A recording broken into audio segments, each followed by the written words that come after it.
This might be the most fascinating interview I've ever done with a band, and I'm not just saying that to get you to listen. Just give me a second to explain. A lot of death metal bands will do songs about torture and the most brutal things that they can think of, and it's really just a lot of hyperbole and horror movie worship. But this band, Brodequin, they are history buffs, and in particular about the medieval era and torture devices and executioners. I mean, this guy even knew the names of certain executioners during our conversation. The crowd charges the stage and kills the executioner. There's several cases.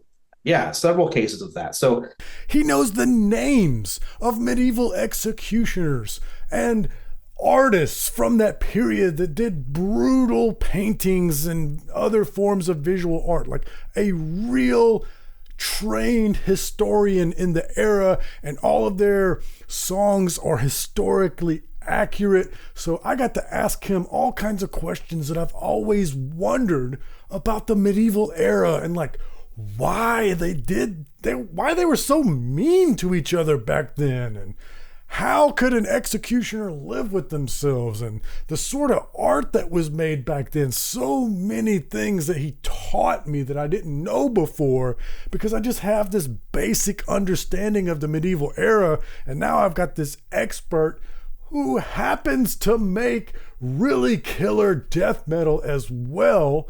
So I'm very excited to bring you this interview. Let's not delay anymore. Here is Brodequin. Brodequin, welcome to Heavy Metal Philosophy. Thanks for having us. Thanks very much. So Brodequin is a French torture device, is that correct? That's Did correct. I pronounce it correctly? I know my pronunciation is... Well, it's one of those things, right? We're talking about foreign languages, Americans, horrible accents with foreign languages. We pronounce it incorrectly as Brodequin. Okay. Brodequin. Kind of doing the whole like mannequin, if you will, right? You think how mannequin spelled, right? If you were asking someone how it's properly pronounced, and I'm going to butcher it, we all aware of this, it'd be more like Brodequin. That'd be more pronounced. But if you think about it, if we would have been on stage back in the day saying, hey, we're Brodequin, and people were looking for your CD, what in the hell would they look for? You know what I mean? They have no idea how to spell it. So we tried to pronounce it kind of how it's spelled, in an early effort to get people to find the CD. Yes. Well, speaking of torture devices, I really wanted to ask y'all about this record because, death metal, lots of death metal is about gruesome death and torture, but you guys aren't just talking about brutality for its sake. You come at it from a more historical perspective. And I'm always interested to know why people are into death metal in the first place. But then you also have this added element of this medieval focus. What is it that drew you guys to that particular period in time and the torture devices that were used? So I think I've always been a history guy, right? I was a history major early on. We talked earlier off camera about money-making aspects. Not a lot of money in the history world. Nor in philosophy. Right, exactly. So I quickly found that, hey, I can be super passionate and enjoy this as a hobby, the history aspect, but as a profession, maybe not so much. So always into history, just discovered, if you will, this subgenre of history dealing with the Middle Ages. And to me, at that point, I'd already been in death metal for years, listening to different bands, so on and so forth. And we were kind of flirting with the idea, Mike and I, of starting our own thing. And as we were going along, we thought, well, what can we do to make ourselves different? And it was right around that time that I started getting heavy into this specific area of history. And I thought, man, I don't think there's anything more brutal than what I'm reading about right now. So why don't we take this and use this as an opportunity to make ourselves a little bit different, using different artwork and all the imagery and lyrical concepts, and kind of like the history nerd in me, give a way to kind of share this history with everybody else. I love it because this is not just a metal channel, it's also a philosophy channel. So I'm always interested in these sort of motivations. Uh, Hmm. so I would love to ask you this as a historian. Hmm. Nowadays we're still all throughout human history, we're still interested in how do we handle crime and punishment. But it Right. seems like that particular era, they were like, why did they want to be so mean to people when they punished them? I get it. I get it. You know, you look at it, and I've tried to see it from a lot of different ways. And yes, I do think back then there was kind of a cheapening, maybe, of life. Mm. It was a very brutal time, as far as life goes. I mean, you're talking about, for hundreds of years, people. Well, I mean, we still do see people dying from the elements, in our current time. But back then, you get a turn of a bad season, and the crops don't come in, and that's it. People are done. It was a brutal time. When you look at public executions, there's been a lot of different things written on that, and whether or not they actually made an impact. Were people swayed from not committing crimes because they just watched a dozen people get hung, for example? Maybe, maybe not. What kind of ended up happening is kind of fascinating, especially with a lot of the documented stuff out of England, where you'd have these large public executions, these large gatherings of people. There was a tremendous amount of crime happening in the crowd as they were watching criminals being punished. So that kind of leads me to think that maybe it didn't work out so well as a deterrent, but I don't know. I don't know. There's definitely lots of discussion to be had on execution in general, whether or not it does anything to sway criminal activity. I don't know. So it's an interesting topic. Is Was there more crime going on during those executions because everybody's distracted, or Yes, that's exactly what I think was going on. You'd have people looking to see what's going on. Pickpockets are coming in while people are paying attention to who's on the gallows and so on and so forth. So I think that's exactly what it was. Today, you pick any major area, well, we'll say Times Square in New York. Everybody's looking up. Tourists come in, they're looking up at all the scenery. Yeah, that's the time. If I were a pickpocket, I'd be making some moves. And that's kind of what, at least from what I've seen, the majority of the criminal activity was during these large scale public execution, pickpockets, petty things like that. Nothing, I mean, it'd be very difficult to murder someone in that kind of a setting and not get caught. you're talking about torture, but you're using the vehicle of death metal. Yes. So I'm always interested in this because you got bands that really have something to say, that they have a Mhm. message that they want to get across, but then you choose death metal and nobody can understand what you're Right. saying. Right. I totally get it. Well, I guess, and we all have our reasons for getting into this style of music, right? Mike and I, Brennan will have his too. Mike and I, when we were younger and we were starting to play instruments, for some reason, and I don't know exactly why, it all came about like, oh, okay, well, here's a cool Metallica song. Well, what if we could play it two times faster? And then so you start finding people that are playing things two times faster. You're pushing, you're pushing, you're pushing.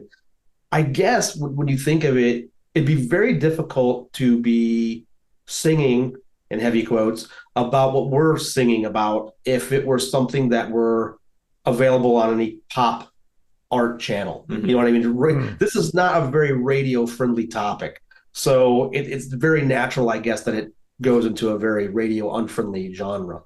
Yeah, it totally fits. Totally. Yeah. I'm just Yeah. always curious about these motivations. And I also think that the time that we're living in right now, we're seeing more darkness in even the Absolutely. pop music. Yeah. Sure. Artists like Billie Eilish and who's that guy? Sam Smith. They're Oh, incorporating sure. a Yeah. darker aesthetic. Right. Pop has always kind of flirted with the devil a little bit, but Hmm.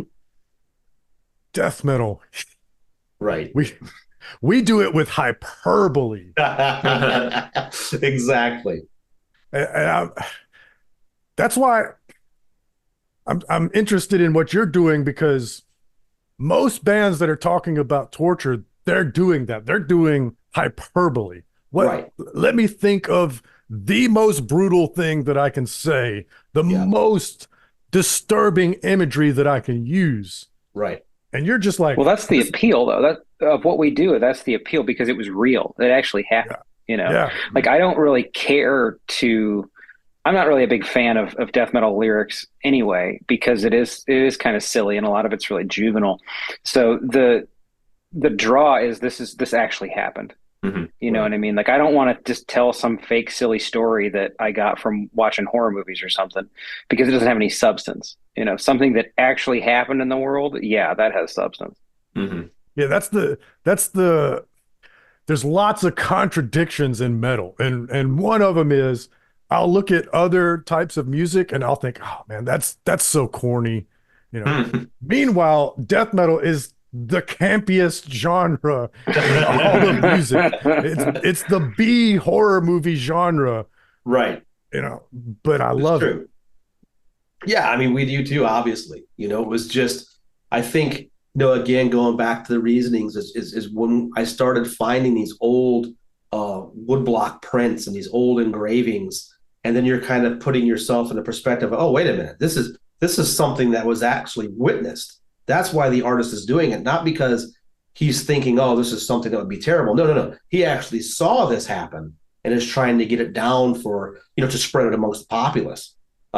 So that was a big part of it to me. And a lot of these woodcuts and different things we're using were very regional. The cover for Instruments of Torture during the time when that would have been released to the public, when that woodcut was done, if you weren't living somewhere pretty much immediately in that area of Germany or whatnot, you would have never seen that imagery. So another kind of geeky part, if you will, was to get some of these images out to people so they could see them and kind of appreciate it. Hmm. That brings me to an unrelated question that I've always wondered about history. Mhm. In modern times, when we look for proof, we have these concrete things. We have video recordings, we have physical evidence. But when you're researching what happened in history, we don't have that luxury. So a lot of history is done reading letters and correspondence and the writings of certain figures and firsthand accounts, which in today's world firsthand accounts only carry so much weight in a court of law, but in history that's that's basically what we have, so that's what we use. Right. And just like we were talking about with metal, being an art form of hyperbole, people in general are prone to hyperbole. I went fishing this weekend and I caught a fish this big. So while I have no doubt, because we have the actual implements, I have no doubt that this sort of torture went on. I do wonder, how much of these writings were embellished a little bit by the author to make it as Absolutely. brutal and Right. taking artistic liberties and such. Absolutely. I think a good example of that would be something like, well, Iron Maiden, right? Like the very famous Iron Maiden, Virgin of Nuremberg. We have pictures, we have evidence that there is this instrument, but we don't have evidence that anybody actually used this on anyone. We haven't, exhumed any bodies that can show you this has been used. We have been able, excuse me, we have been able to see that with things like where people were broken on the wheel. Mm-hmm. Okay, this person had allegedly been broken on the wheel and killed, and they were buried over here. And they dig them up, and sure enough, this person has multiple fractures. So there's a line where you can say, yep, that's probably 100%. But there are others, the Virgin of Nuremberg, for one, Blood Eagle is another one. We don't really have direct evidence that it actually happened. It could be simply one of these just to strike horror in the person. It Yeah. wouldn't be uncommon if we're trying to extract a confession. We bring you into a very, dimly lit room and show you the Iron Maiden, show you how the doors close. It's not going to take long for your imagination to take over and go, no, wait a minute, I don't want any part of that. And you're going to spill your guts. You're going to say whatever you need to say to not end up in that machine. So yeah, I think there are definitely certain elements where the writers took liberties for whatever reason. And Yeah. it could be just simply to entertain others. Who knows? Yeah, stay away from the North Shore because if you get caught by the Vikings, they'll do this thing called the Blood Eagle. Right. Exactly. Exactly. Mm. So in metal, in philosophy and now in history, it seems like people love to pick a lane. You know, Mm. people are like, I'm a thrash metal dude. I love speed metal. And especially nowadays, I think maybe it's just the way academia is set up. Philosophers really pick a lane. Somebody really becomes an expert in stoicism or postmodernism or what have you. You chose this particular lane of history. There's something there that really fascinated you more so than you know the Renaissance or Right. Genghis Khan or whatever Sure. lane. Right. Right. I think a lot of the Middle Ages, I mean, even though we do delve into stuff that's more ancient, whether it be Roman, Greek, some Persian stuff, the Middle Ages, generally speaking, generically, I think draws me in due to a lot of the juxtapositions that we're seeing. And we've talked before about different things back in the day, extreme poverty during the Middle Ages, but at the same time, extreme wealth with the Mm, different lords and castles and yada yada, right? Extremely crude things when you look at farming and machinery and things like that. But at the same time, we're developing things like the rack, and it has actual gears and things that are the very beginnings of mechanical engineering.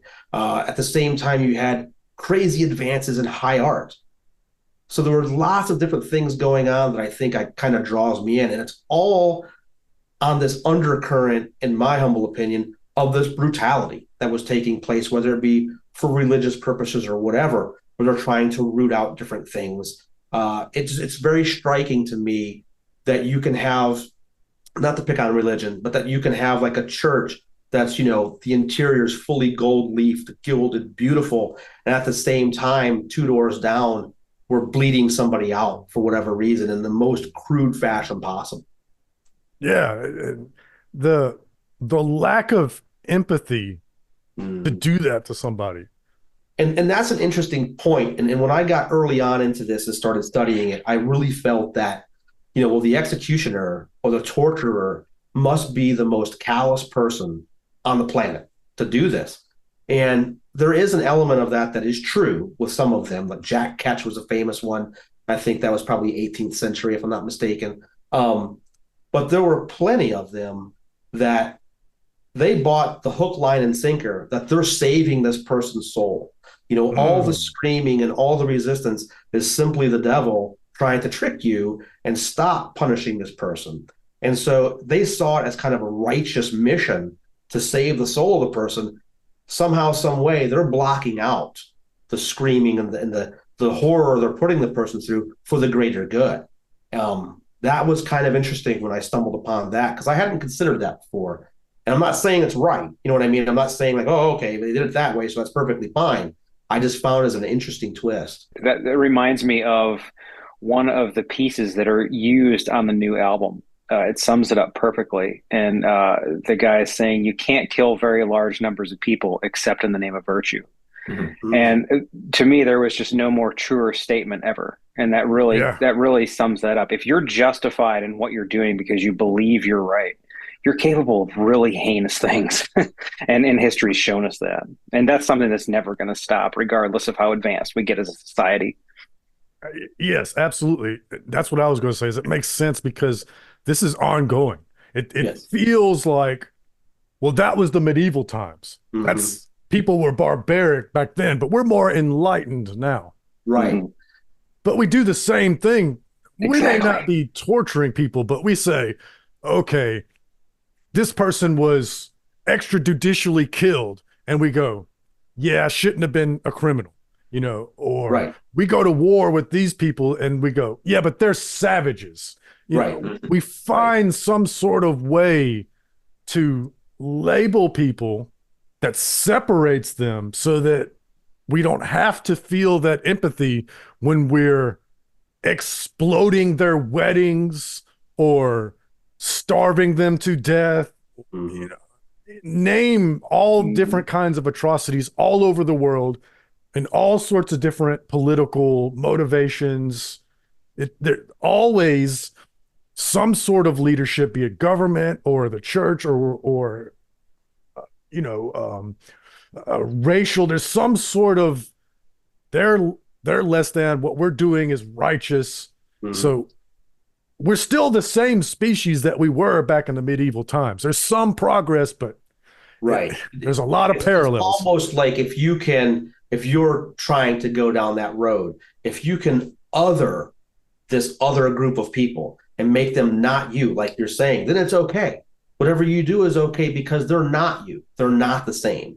And there's numerous instances where, going back to the executioners and torturers, several of them documented anyway, were alcoholics. They would show up to the scaffold drunk. They didn't want to do this. I mean, how do you, even if you do to a certain extent, accept that, okay, I'm going to have to torture this person or I'm going to have to execute this person in order to save their soul? How do you do this multiple times a day and then go home to your family and have dinner? Yeah. Like everything's fine. To me, that's just, I can't even imagine how you try to make that balance. And for many, they couldn't make that balance. So they turned to alcohol or whatever the case may be to try and do that. Numerous cases of executioners showing up to the scaffold drunk.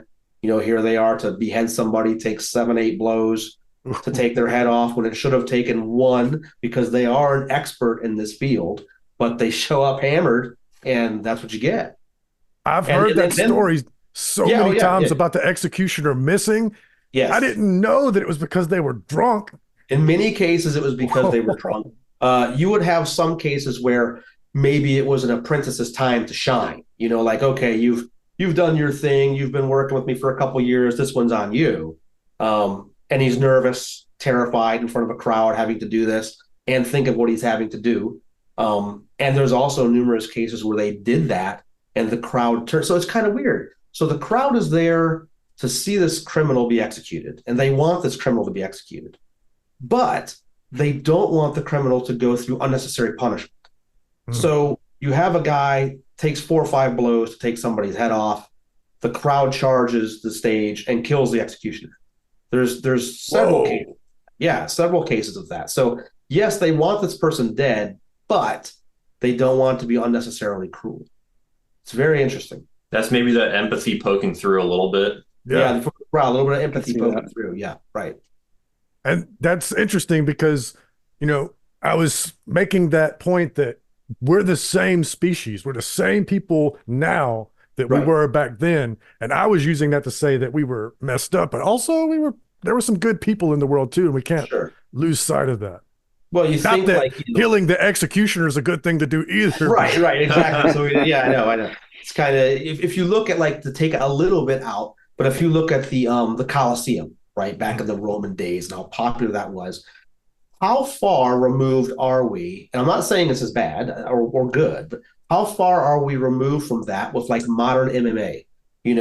I enjoy watching it. It's not a problem. Would there be a market if we threw a couple daggers in the octagon? Somebody will watch it. Oh, yeah. Exactly. That's what I mean. Yeah. Whether it's, like, legal or not. Right. Right. Mm-hmm. Yeah. I'm a fan of MMA as well. And there's this new thing, bare knuckle boxing. Yes. And I'm not into that, man.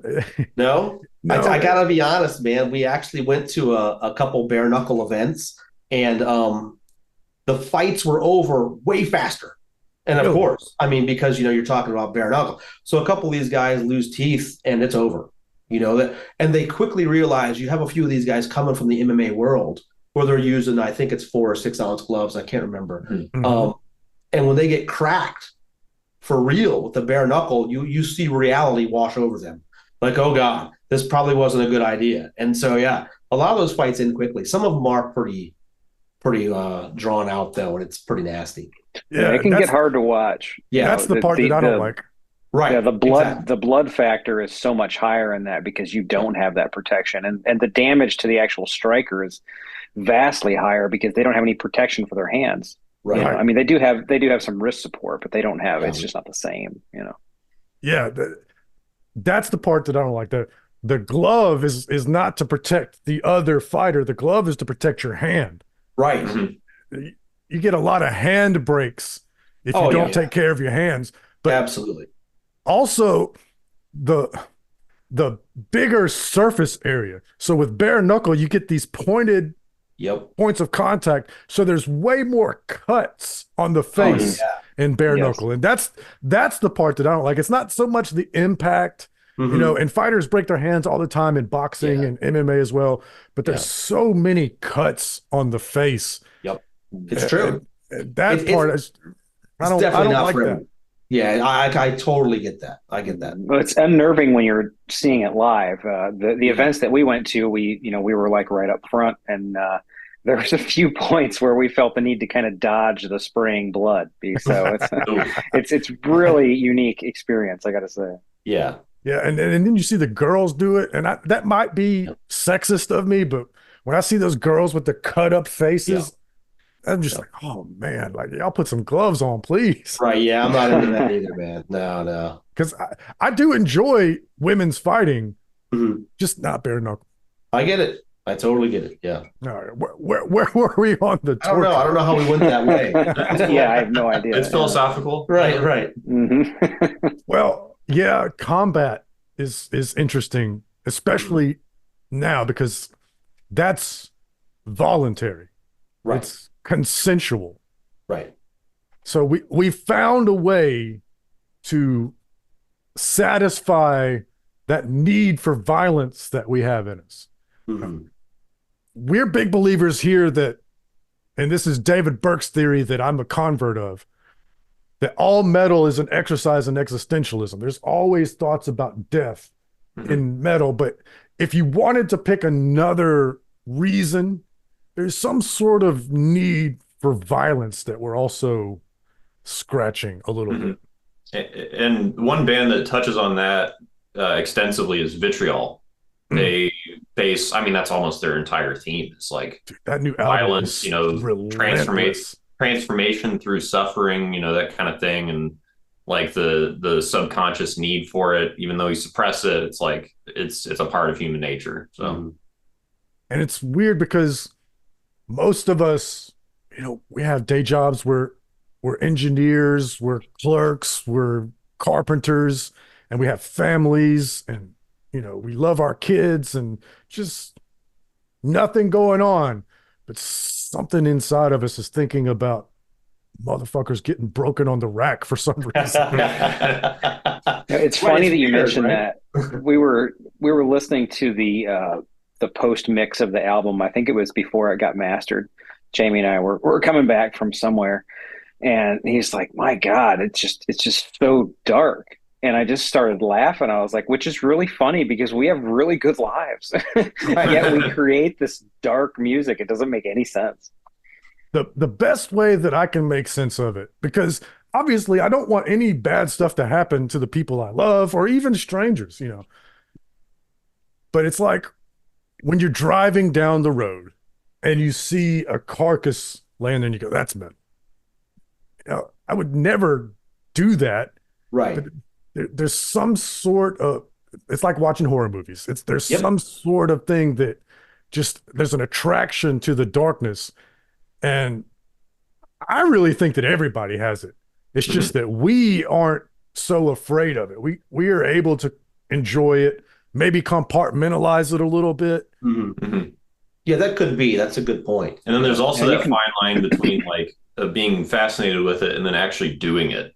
Yes. Like we're probably a sneeze away genetically from being serial killers. Like Yeah. I also wonder if it's a little bit healthy to acknowledge it. Oh yeah. I wonder if I don't know because I haven't experienced this, but I wonder what it would be like to be in denial. Like, no, I don't have this part of me. Yeah. I would think, and I don't know, but I would think that it's easier if you acknowledge this part of yourself. It's easier to contain it versus to act like it's not there. And then there's no boundaries. Right. Yeah, I I think could the see it less as- taboo, the better. Like I could see this as kind of exploring that darkness in a healthy, beneficial way. You're getting it out through your creativity, and also you're giving something for other people to enjoy. So you're definitely not denying it, but you're not acting on it. And granted, I think something has to be missing in your brain to actually act on any of this Yes. crap. But no, I think that's the kind of the best of both worlds. Like, okay, you admit that it's there, admit that you have these kind of dark tendencies or fascinations. You're not a psycho and don't want to hurt anybody, but you want to acknowledge that that is part of you. And what better way to do that than by creating something that not only you enjoy, but you can share it with other people. Mm-hmm. Yeah. When I got into philosophy, one of the things that really, it still conflicts me now is when I realized that ethics isn't as easy as I thought it was. Uh-huh.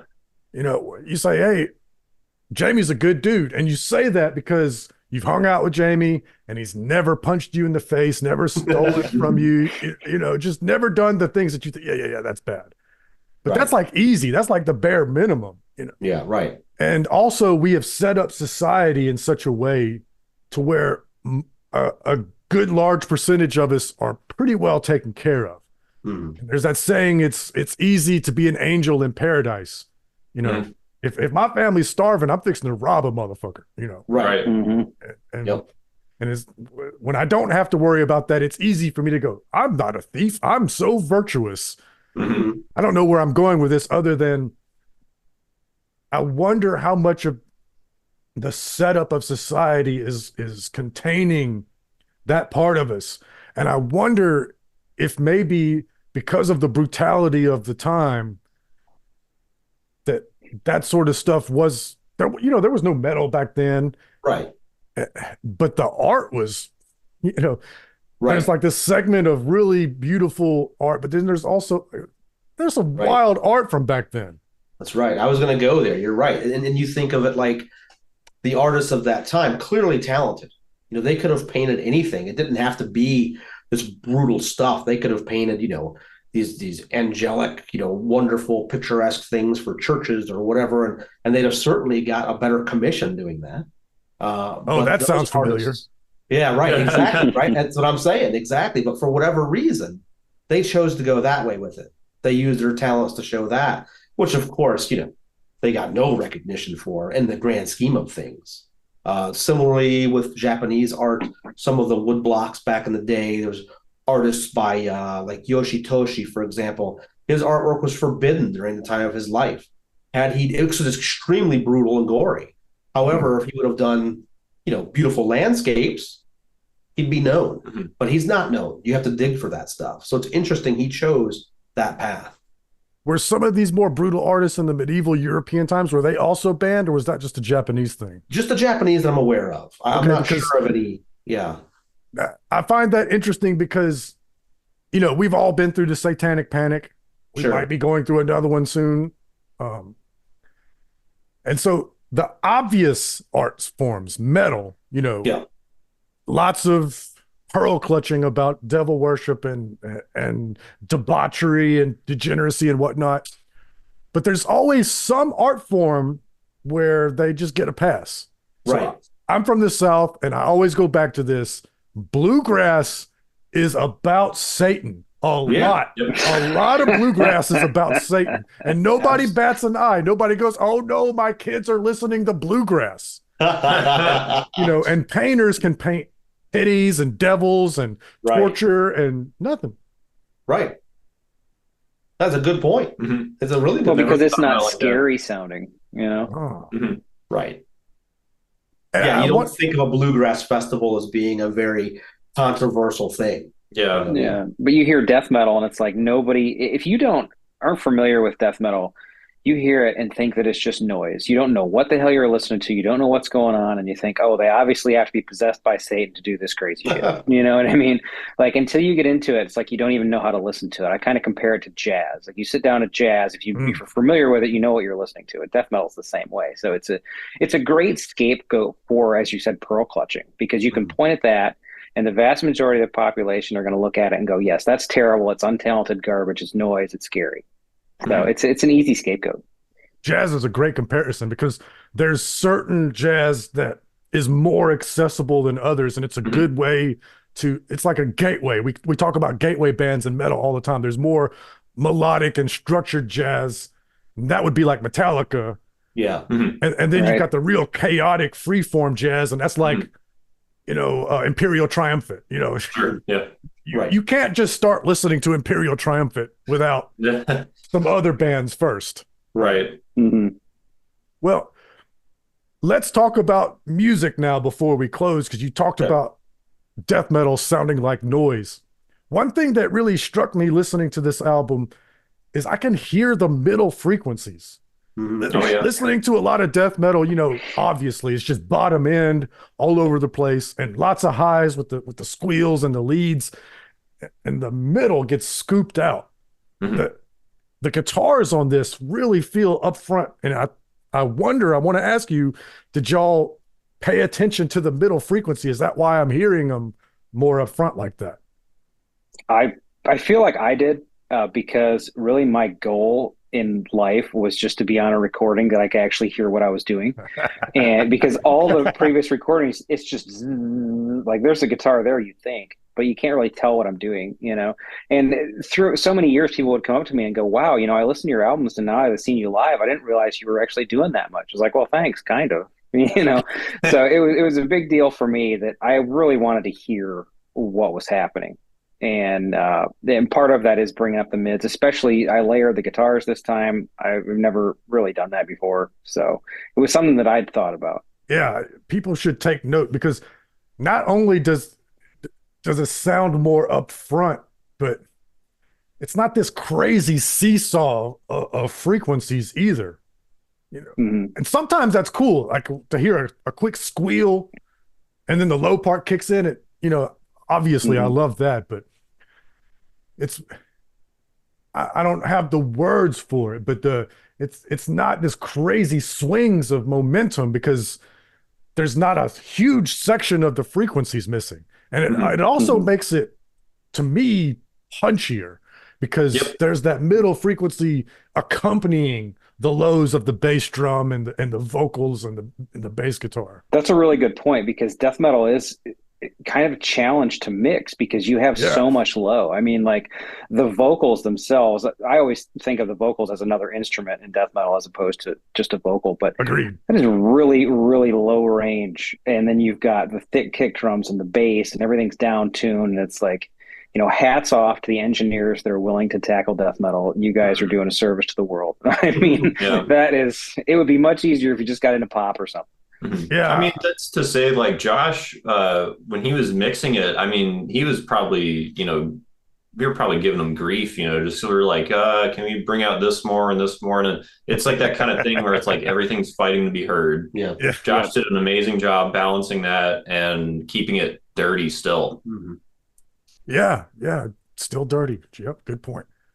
I wonder if other genres of music have the same historical significance of a certain studio, the way that Morris sound is in death metal. Because like you said, in the early days, nobody knew how to mix death metal. And those early death metal records, we loved them because they showed us something new that we'd never heard before, but they sound ass. It wasn't until those Florida dudes figured out how to record it that we started getting clear, crisp, and punchy death metal. Right. I can't really think of a lot of examples of other, like, certain studios that were just like the penultimate studio for a certain style, because I think a lot of that stuff could be done by not just anyone, but what I mean? Like more people could handle it. So you could almost go anywhere that was like a legitimate studio and get something that sounded good that you're happy with, Well, it's such a larger range. Right, too. You think about how many people play country, how many people play alternative or whatever. You've got a million more options. But in death metal, it's more popular than it's ever been right now, which is pretty amazing. But it's still a small world. Yeah. Cannibal Corpse, the biggest death metal band in the world, they've got like 700,000 monthly Spotify listeners, and they play theaters. They don't play arenas. Right. That's right. They're not going to do what Taylor Swift is doing ever. Right. Not even what Sleep Token's doing, or oh god, yeah. like I think the artist with the most monthly listeners is either The Weeknd or Taylor, or it's one of those bands. Yeah, And right. then and they've got, I mean, hundreds of millions of monthly listeners. The To get to the first metal band going down, you get to Linkin Park, which is like 30 million. Wow. And Wow. then it's Metallica. Yeah. And you know, again, tens of millions, not hundreds of millions, tens of Right. millions. Yep. And then you go down to the extreme metal bands. You know, you've got metalcore bands that can get like 1 million, 2 million, 3 million. Sure. But the biggest death metal band in the world, 700,000. Mhm. You know, That's crazy. I think when I look at bands, if they've got 50,000 monthly listeners, I think that's a big death metal band. Oh, for Oh, sure. yeah, absolutely. Definitely. Yep. And y'all chose this life for yourselves. I know it always does come back to that, doesn't it? Like, why in the world, of all styles of music, you pick this one? But No, I can answer that. yeah, I go can ahead. actually answer that very easily. It's because that's what I want to do. Like, Mhm. have never been able to subscribe to the idea of I want to play this instrument, so I'm going to go be a studio musician and play some bullshit that I hate just so I can play. You know, I would rather not play than play something I don't want to play. Yep. Simple as Yeah. that. Yep. We were talking before the recording started, and they were talking about my guitar. I was like, yeah, I was in the band until the pandemic. And where I'm from, it's this big long story. All the rock clubs got busted in a sting operation because they weren't paying their ASCAP and BMI fees, and Uh, between losing money hand over fist because they were a rock club, and then that they just all just stopped. And the only live music venues that are thriving still are country ones. And a lot of my peers transitioned to playing country because they still want to play guitar for a living. And they actually make a living now that they're playing country. Mhm. I will Mhm. not do that shit. Yeah, that's where we're at with Right. it too, man. Exactly. I hate that music. No, I'm not doing it. right. I get it. I totally get it. Yeah. Well, y'all play music that I like. Brodequin, Thank you. Harbinger of Woe, March 22nd. Am I right? That's Yes, right. sir. Yes. That's right. And I really want to, you know, I listen to 1 million death metal records, but the ones I really like, I want to sit down with the lyrics so I know what the ohs mean. Right. But this conversation has been fascinating. I really appreciate it. Good luck on the record. Do you have a tour lined up to support it? Nothing yet. No one's really approached us with like a legit tour offer or any offer for that matter. Maryland Death Fest, we do have confirmed for May. We've Maybe had a I'll see you couple guys other- there. There you go. Oh, fuck yeah. Be good to meet you, man. Right. I That'd be bought my awesome. tickets for Maryland Death Fest. May is really, I am wrapped up in May, so Are you? I'm Yeah. still debating if I'm going to cancel or not, but hopefully I'll go. It'd be sweet to That'd see be you. great. Yeah, that'd be great. Great. And hopefully see some of you all at Maryland Death Fest as well. I'll let y'all know if I decide, when I decide. Perfect. Awesome, man. Well, Harbinger of Woe, March 22nd. Thank you so much for being here. Thank Thanks you for very having much. Thanks for having us. Really appreciate it, man. Thank you.